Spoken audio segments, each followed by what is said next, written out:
Again, nandito tayo sa ating Logos, the Word of God. And syempre, ito ay special na araw o gabi, no? Dahil ito ay sineselebrate natin yung Ninoy Aquino's Day. Bago tayo pumunta dyan, yun nga pala, shout out sa mga OFW natin that we're considering them as modern heroes, no? Lalo na sa mga Pilipino, no? Dahil sila po ay sinakripisyo nila yung kanilang desire na makapiling ang kanilang pamilya, pero desisyon nila na lumayo, magtrabaho sa abroad just to support their family. Alam naman natin na maraming paraan, pero isa yan sa isang napakaganda paraan para masuporta ng ating pamilya. And it takes sacrifice. At balik ako dito, no? Ngayon ay Ninoy Aquino's Day. Alam niyo po ba, konting trivia lang, na kaya po siya Ninoy Aquino's Day, ito po ay malungkot man ang pangyayari, pero ito sineselebrate ng mga Pilipino, ito po ay kamatayan ng dating Senador Benigno Aquino. Kaya po siya sineselebrate because of his death, it ignites the people power revolution nung panahon nila, no? Nung, I'm not sure if it's 1986, hindi ako sure sa year, pero alam ko grade 6 kasi ako noon eh. Pero yun po, natatandaan ko po na namatay si Ninoy at nagkaroon ng EDSA revolution dahil doon. It ignites the power of the people, Filipino people. At alam niyo po ba, ipinapakita rin doon, no? Yung democracy sa ating bansa, at ipinapakita rin doon na makapangyarihan ng mga Pilipino, ang mga tao, kumpara sa legislative, sa judiciary, and even to the executive branch of our government. No? Kahit presidente ay kayang pababain kapag nagkakaisa ang mga Pilipino. Yan po ang pinapakita ng demokrasya. At alam niyo po, napakaganda ng quotation ni Benigno Aquino nung siya'y buhay pa. Ang sabi niya, the Filipino is worth dying for. No? Ulitin ko po, the Filipino is worth dying for. Nakita niya ang kahalagahan ng bayan, nakita niya yung kahalagahan ng mga tao, ng mga Pilipino, at sabi niya, sulit kahit mamatay ako para sa bayan, no? At nakita natin yon, no? Sa kanyang pananaw. At ngayon, syempre, ngayong gabi na ito, pag-usapan natin yung ating hero of heroes na si Jesus Christ, who is Jesus in the Bible. Marami kasing pagkakakilanlan si Jesus. May mga ibang tao, si Jesus ay ganyan, si Jesus ay ganito, pero wala naman sa Bible. Lagi niyo pong tandaan that Jesus is different sa mga nadidinig niyo kung hindi yan sa Biblia. Kaya lagi ko po sinasabi, is it Jesus in the Bible or Jesus that you know? Okay? So, again, bago po tayo magsimula sa ating message, ay manalangin po muna tayo. Dakilang Diyos, maraming salamat sa pagkakataon na mapakinggan ang iyong mensahe sa gabi na ito. Patawarin niyo po kami sa aming mga nagawang kasalanan. And we thank you, Lord, for this blessing and opportunity to hear your message that's giving us hope, and also, Lord, we're experiencing your love. Salamat, Lord, in Jesus' name, amen. Okay, so balik tayo sa ating hero of heroes na si Jesus Christ. According to Romans chapter 5, verse 8, tingnan niyo po bakit siya naging hero of heroes. Kasi walang tatapat sa kanyang pagkabayani. Kung ako tatanungin niyo, but God demonstrate His own love towards us in that while we were still sinners, Christ died for us. Isipin niyo po, sa kabila ng tayo'y makasalanan, siya ay banal, no? Kahit sa tingin natin na hindi tayo kaibig-ibig, pero mahal niya tayo. Kasi instead of God seeing us as a problem, He sees our potential, no? At kung may word din siguro si Benigno Aquino that Filipino is worth dying for, masasabi ko that Jesus Christ is saying too that mankind is worth dying for. Pero syempre, namatay si Jesus. Literal siya na namatay kasi nagkatawan tao siya. Pero yung pagiging Diyos niya, hindi yan namamatay because God is a spirit. Okay? Pero dahil nagkatawan tao siya, meron siyang nature of man. Pinanganak siya, nabuhay siya, at syempre, minarder siya, no? Nilagay siya sa krus ng Kalbaryo, pinarusahan, pinatay, pinahiya. So lahat ng yan ay dinanas ng ating Panginoon. And sabi rito sa Romans 5:8, di ba, Christ died for us. Pero bakit siya hero of heroes? Kasi kakaiba siya sa lahat ng mga bayani. Lahat ng mga bayani natin, no, karamihan, o baka may buhay pang bayani, no? Baka may living hero pa tayo, aside from the OFWs. Pero, yung mga alam nating national heroes, no, na nasa ating history, sila lahat ay patay. Pero ang kakaibahan ng ating bayani sa Bible, na si Jesus Christ, siya ay buhay. That Jesus is alive. So therefore, dahil siya ay buhay, nai-experience pa natin siya sa ating buhay dito sa mundo na ito. Kaya po lagi niyong tatandaan, once you have faith in Christ, no, by His grace, sa atin ng Santong Espiritu, and we will experience the manifest presence of God through the Holy Spirit, and we will know the truth. No? Alam naman natin kung sino yung truth, si Jesus Christ through the Holy Spirit. So we're experiencing the presence of Jesus Christ through the Holy Spirit. No? When we say Jesus is alive, as Christians, we believe that una, He walks with us. Hindi ibig sabihin literal na kasabay mo siya maglakad.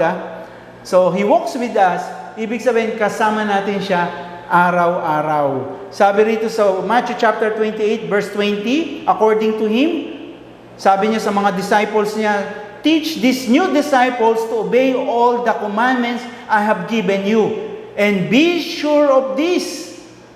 No? I am with you always, even to the end of the age. Isipin niyo po, from generation to generation to generation, at sa darating pang generation, kasama natin ang ating Panginoong Jesus.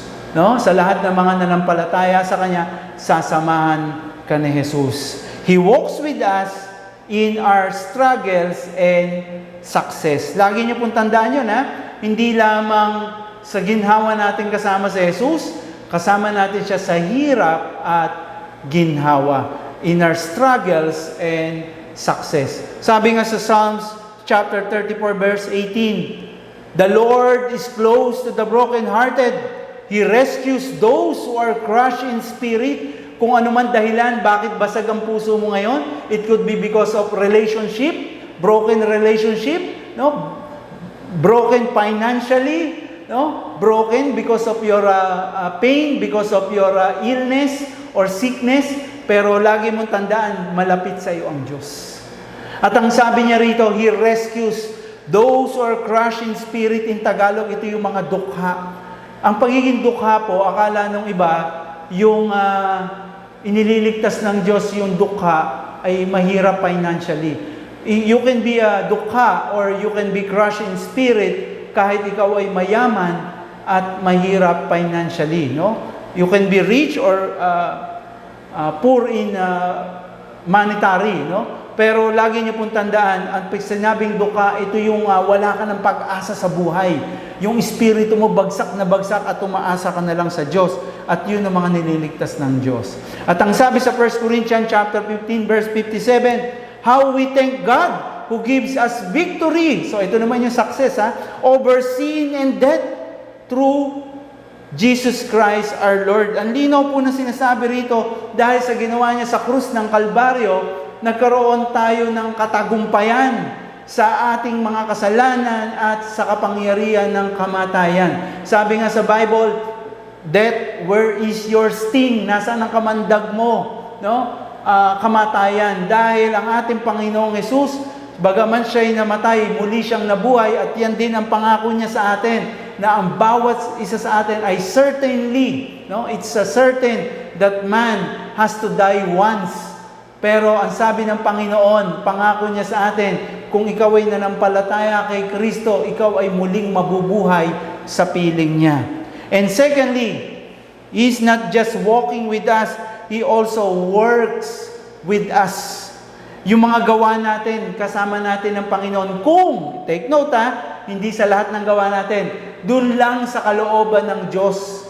No? Sinasamahan tayo. Kasi pag kasalanan ginagawa mo, hindi kasama ang Diyos dyan. No? Ayaw ng Holy Spirit yan. Sabi sa Philippians chapter 2 verse 13, for God is working in you.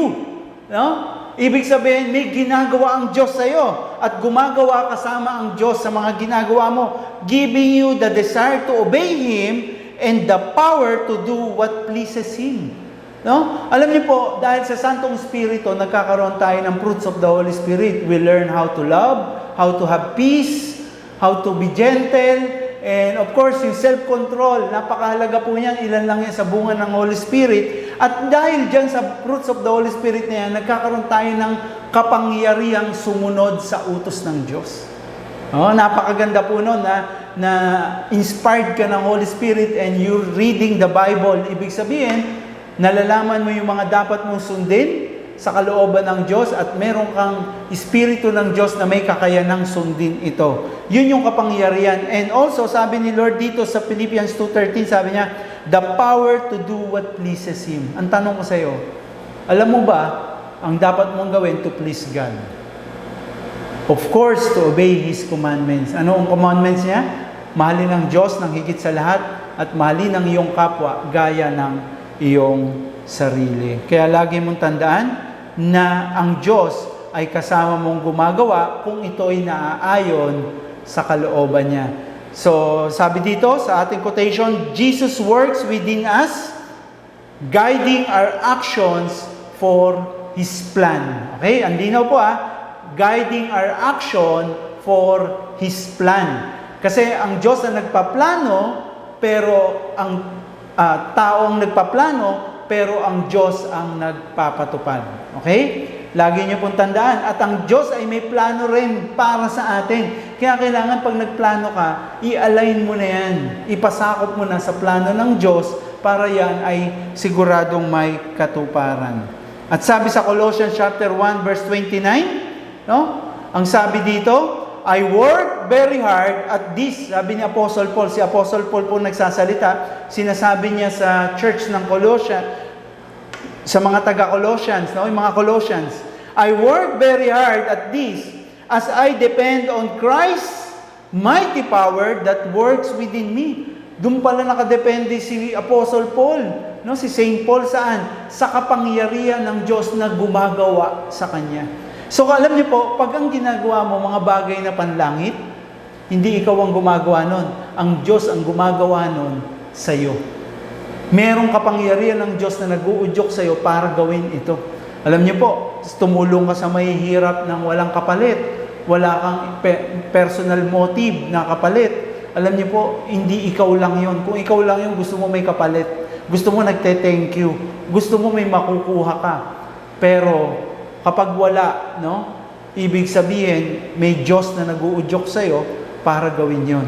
God is using you for His plan, for His purpose to bless these people. Always remember, Christ empowers us to do His work. Binibigyan niya lang tayo ng kapangyarihan. Saan? By serving Him by serving His people. No? Napakahalaga na paglingkuran ng Diyos sa pamamagitan ng paglilingkod sa ating kapwa. And lastly, is not just walking with us, working with us, but He also weeps with us. Alam niyo po, lagi niyo pong tandaan, pag ikaw ay lumuluha, pag ikaw ay nasasaktan, hindi ka nag-iisa. May Diyos na nakakakita ng lahat ng iyong pagdurusa. Sabi sa Hebrews chapter 4 verse 15, this high priest, sino yung high priest? Siya yung punong pare, si Jesus Christ, of ours understands our weaknesses. Naiintindihan niya yung kahinaan natin, for He faced all the same temptation we do, yet He did not sin. Ipinapakita rito yung deity ni Jesus Christ na bagamat siya ay nagdanas ng lahat ng mga dinanas natin, dinanas niya nung siya ay nagkatawang tao dito, hindi siya nagkasala. Ano ba ibig sabihin ng Panginoon? Kung di ako nagkasala, dapat di ka rin magkasala. Hindi po yon. Don't get this Bible verse wrong. No? Ang sinasabi po rito, na ang lahat ng pinagdaanan mo ay higit pa dyan ang kanyang pinagdaanan. Pero sinasabi rin dito, yung kanyang katangian, yung kanyang pagiging Diyos, hindi siya nagkasala. Pero sinasabi rin dito, He understands our weaknesses. Na kahit hindi siya nagkasala, ang sinasabi niya rito, naiintindihan ko kung magkasala ka man sa mga pagsubok na yan dahil alam ko ang iyong kahinaan. Kaya mga kapatid, no? Hindi naman dapat abusuhin na alam naman ng Diyos na mahina ako. Alam niya.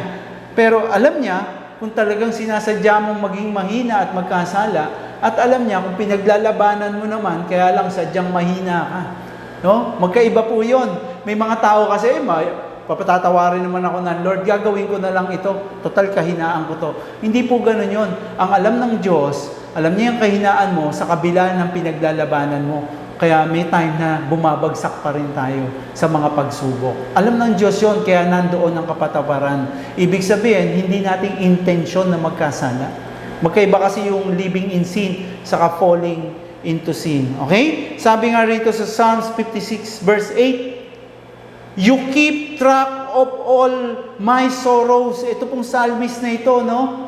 Alam niya ang katangian ng Diyos na ang kanyang pigati ay alam niya na ito ay walang lingid sa ating Panginoong Hesus. You have collected all my tears in your bottle. You have recorded each one in your book. Alam niyo po that God is all-knowing God. Sabi nga niya, no? Walang dahon na babagsak mula sa puno nang hindi niya alam. Walang ibon na lumilipad na matay ay nahulog na hindi niya alam. Gayun din, mga kapatid, walang luha na papatak mula sa iyong mga mata na hindi nakatala sa ating Panginoon. Always remember, ano ang encouragement sa atin ng Diyos dito? That God is the God of justice. Siya ay makaturungan na Diyos kung ikaw ay naaargabyado, kung ikaw ay nasasaktan dahil sa pang-aabuso ng iba sa iyong kahinaan. Kapatid, lagi mong tandaan, makatarungan ng Diyos sa iyong buhay. Ang sabi niya, huwag kang gaganti because sabi niya, vengeance is mine. Kaya mga kapatid, all we have to do is to trust God and entrust our life to God. Kaya nga po, to conclude this message, lahat ng buhay natin will end with tears. And God knows it. Sabi niya, no? Kinukolekta niya ang bawat butil ng ating luha at inilalagay niya sa kanyang sisidlan. Ibig sabihin, God knows your tears. God knows when you're in pain. And God knows you will end up with tears.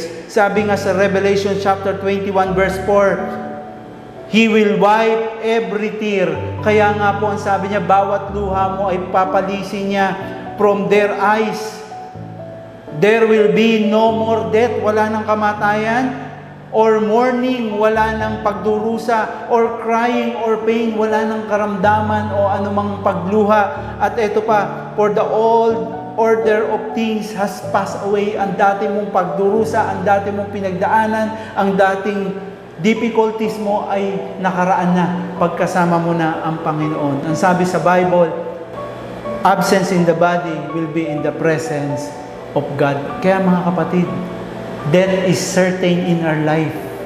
Pero always remember, kung sino man na nanampalataya kay Kristo ay magkakaroon ng buhay na walang hanggan at mararanasan mo ang pagpahid ng luha ng Diyos, mararanasan mo ang kanyang yakap, ang kanyang comfort sa buhay na walang hanggan. Therefore, the Lord is with us in our pains and sufferings.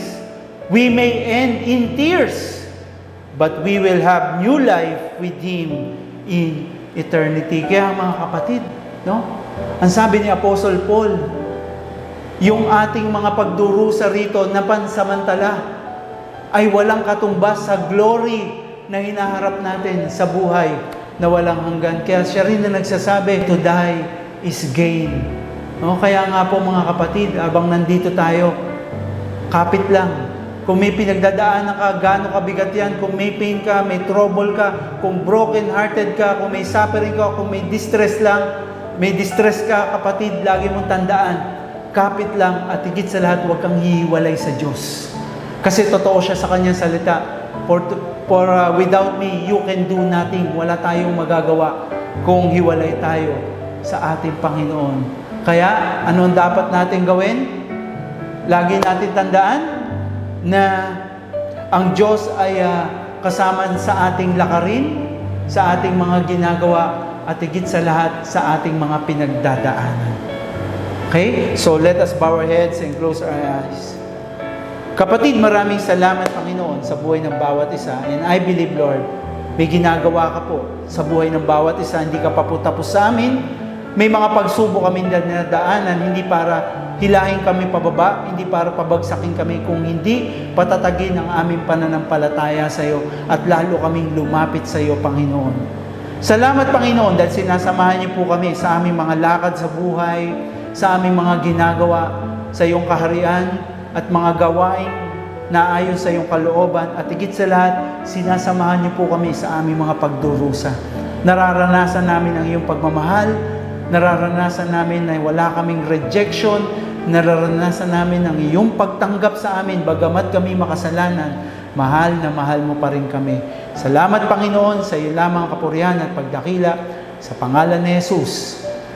Amen. Kaya kapatid, magandang gabi sa inyong lahat. Yan ang mensahe ng Panginoon. Just enjoy your journey. God bless us all.